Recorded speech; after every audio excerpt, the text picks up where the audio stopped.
সাইয়্যিদুল ইস্তিগফার, ক্ষমা চাওয়ার সবচেয়ে শ্রেষ্ঠ ভাষা। আল্লাহুম্মা আনতা রব্বি।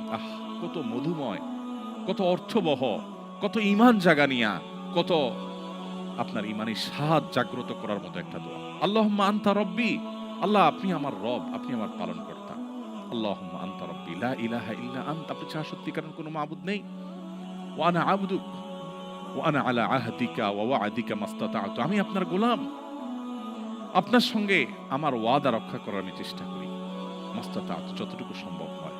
আউযু বিকা মিন শাররি মা সানাত, আল্লাহ যে অপকর্ম আমি করে ফেলেছি, যে গুনাহ আমি করে ফেলেছি, এই গুনাহের যে ক্ষতি, এটা থেকে আমি আপনার কাছে পানাহ চাই, আমাকে যেন জাহান্নাম গ্রাস না করে, এই গুনাহের ফলে দুনিয়া যেন আমার ক্ষতি না করে।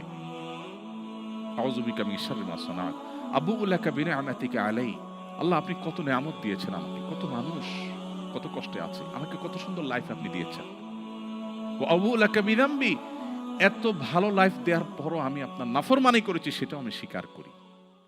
ফাগফিরলি, অতএব আপনি আমাকে ক্ষমা করে দিন। ফাইন্নাহু লা ইয়াগফিরুয যুনুবা ইল্লা আনত, কারণ আপনি ছাড়া আর কেউ ক্ষমা করে না। ভাইরা আমার, আল্লাহর কাছে চোখের পানি ফেলে সিজদায় গিয়ে একটু মাঝে মধ্যে একটু চোখের পানি ফেলে দোয়া করে কেঁদে কেটে দেখবেন, আল্লাহর কসম পৃথিবীর কোনো কিছুতে এত স্বাদ নেই আল্লাহর কাছে ক্ষমা চাওয়ার যে স্বাদ। কারো কাছে ক্ষমা চাইলে ভালো লাগে না, আল্লাহর অলৌকিকত্ব যে তার কাছে